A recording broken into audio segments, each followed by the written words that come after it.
Who killed Jesus, do you think?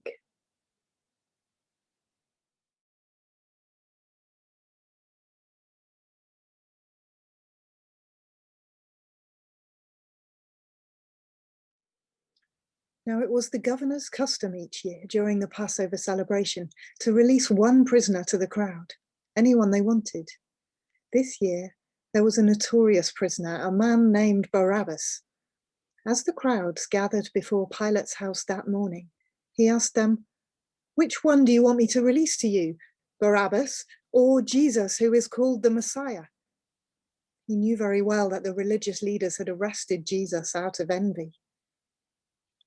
Just then, as Pilate was sitting on the judgment seat, his wife sent him this message: "Leave that innocent man alone. I suffered through a terrible nightmare about him last night."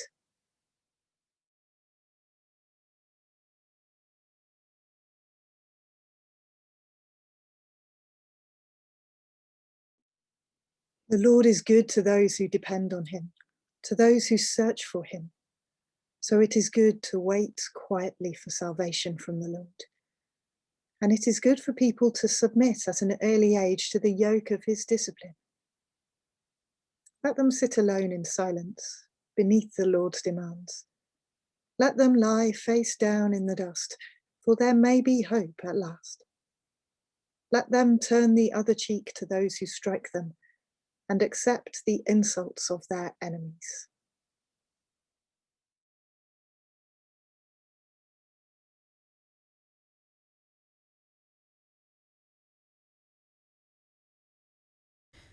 Some people never remember their dreams. Rising from sleep, they're one moment there, fully formed, vivid and alive, and then the next breath, gone. Dropping like a hanged man through the trapdoor of a suddenly remade consciousness, never to rise again. Or as a coin cast into a well, falling and fading so far down that even the tiny splash of its entry, the last register that it was ever real enough to be held in your palm, is unheard, lost forever. Sometimes a tiny whisper lingers, like those times when you encounter a smell that for an instant transports you somewhere long back but cannot be seized. It's here and gone in the same moment. That's what it was like for him, my husband. Sometimes he would cry out in the night, and then I knew he was dreaming, knew that his dreams were as real as anyone's. And sometimes he'd whimper like a child, still dreaming, distraught, shaking and sobbing, and even in waking, inconsolable. Mourning for all the things he couldn't remember. Just the dull ache of knowing something tangible was there once. But it's not like that for me. I remember. My dreaming is as real as my waking. And I listen to the voices inside me. There's a wisdom in dreams that the sensible, wide awake dare not credit. They say that this man, the one I dreamed of, the preacher from Nazareth, the one who has turned up the heat on all of us, believed in dreaming, came from a race of dreamers, believed that even God spoke through the magnetic pulses of the brain, tapping out his messages and stories while the world and all within it is asleep. Young men dreaming dreams and old men seeing visions. I could see all of it. And I carried the word from the depths of fast asleep to the turbulent waters of wide awake. I told Pontius plainly, sent the message to the judgment seat itself, have nothing to do with this man, for he is innocent. Troublesome, provocative, disturbing, yes, but innocent. And I am suffering today because of his presence in my dreams. And if he couldn't get the urgency of my words, and let's face it, like all those consumed by fear, worried about their position, listening was not one of his strengths. There was surely no mistaking my own fear. He must have seen it in my eyes this morning, felt it in the necessity of that hurried message sent. I say it again. Have nothing to do with this man. Leave him alone. He is of God, not our gods, not the capricious panoplies of fear and superstition that contrive to rule our lives, doing little other than providing the legitimacy for our power, but a God of history. A God who is one, and only one. A God who is somehow in this abandoned man. I wonder, will this dream be real? For in it I saw my husband standing alone, impassive to everyone else's eye, but to me, who knows him well, filled to the brim with fear. Looking at him, despairing, unable to do what he wants to do, swayed by the anger and the threats of all those other voices, I could still feel the sobbing child who cried in the night, who does not know how to handle the authority he's been given, who would rather pass it on. I told him my dream, and he would not listen, would not acknowledge my fear, nor bend to his own convictions. Will this dream be real? Will he and this man, Jesus, be remembered? Somehow locked together, not just in this story, but in whatever happens next? I don't know. All I have is the reality of my dream and its hold on me. And Jesus gives me grief because he is so different. Different from Pilate, different from me, and yet inhabiting the same stubborn flesh. Standing on that pavement this afternoon, one had all the status and apparently all the power, but the other, him, Jesus, he had an authority that I have never seen before. I want to say I don't know where it came from, but the truth is, I think I do. That's what terrifies me. His reality, and all of it, the authority of God in that moment laid down, freely given up. He had about him such poise. Even in that hour when all conspired against him, it seemed as if there was nothing that anyone could take from him. Oh yes, on the surface we had taken everything. His dignity, his freedom, his clothes, even his breath. Spiked upon that cross, there was nothing gainly, nothing beautiful about him. Yet at the same time, and now I shudder to recall this, for it's what I dreamed, we took nothing. Everything that we had was what he chose to give. He answered us with the silence of one who knows what must be done, and then quietly and lovingly does it. For my husband, this was the worst of it. Compared to this, his cup was empty. He washed his hands, but the stain is forever. His name linked with the name of the one they call the Christ, forever accusing, forever laying the blame. And though I know I was there, I saw what happened. The culpability is evenly shared. No one was without a hammer. It is his name, Pontius Pilate, that has become synonymous with blame. That is my suffering. I saw it, but I couldn't change it. People don't believe in dreams anymore. They choose to forget them. It's night, the quiet hours. Not peaceful, but empty. I can't sleep. Agitated, anxious, I shuffle the events of the day over and over, looking for the point where my intervention might have changed things. But it is here, at the point where each must choose how to act, that we are all along, each selecting our own path, each of us powerless to change the other. What I saw in Jesus was an astonishing decision to choose the path of endless loving. And thus, there was a colossal dignity in what so quickly became the dirtiest and ugliest of deaths. And I saw in him, this man sleeping next to me, terror. The inability to do what was right, the bending to the will of others, the grotesque brutality of the mob. He's not sleeping soundly. His body trembles and then every so often convulses. He's dreaming, but he won't remember.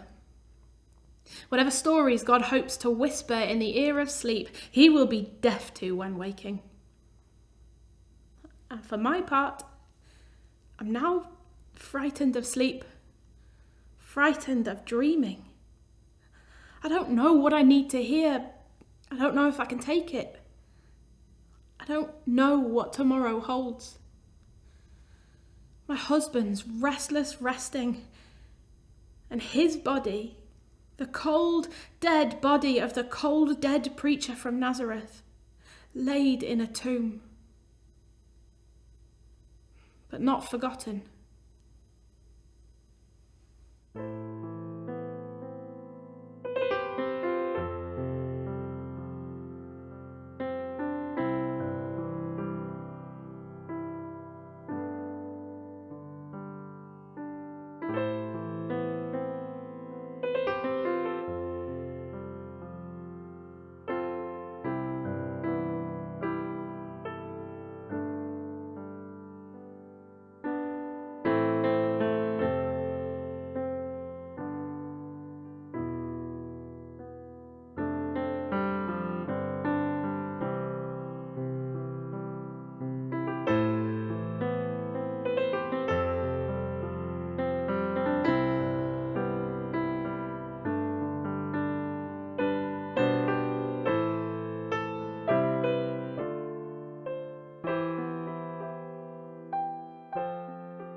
My song is love unknown, my Savior's love to me, love to the loveless shown that they might lovely be. Oh, who am I that for my sake my Lord should take frail flesh and die?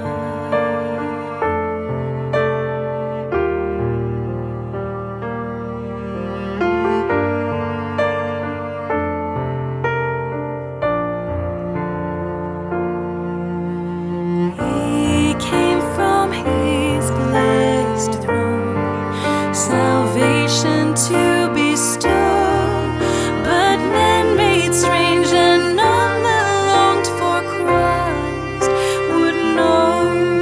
But oh, my friend indeed, who at my need his life did spend.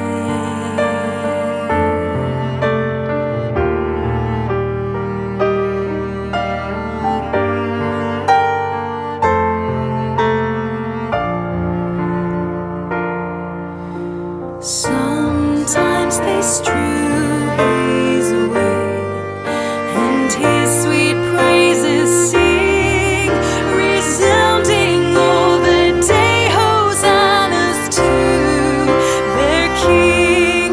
Then crucified is all their breath, and for his death they thirst and cry.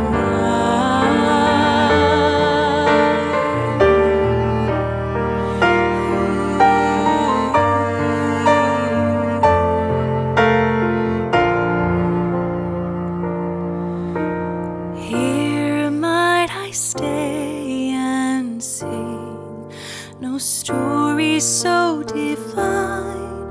Never was love, dear King, never was grief like thine.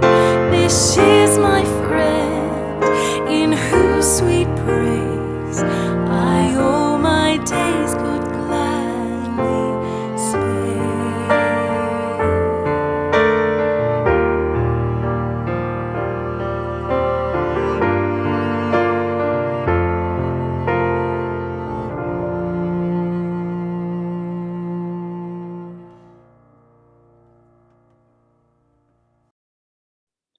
I am still dreaming, Lord God of dreamers and fools.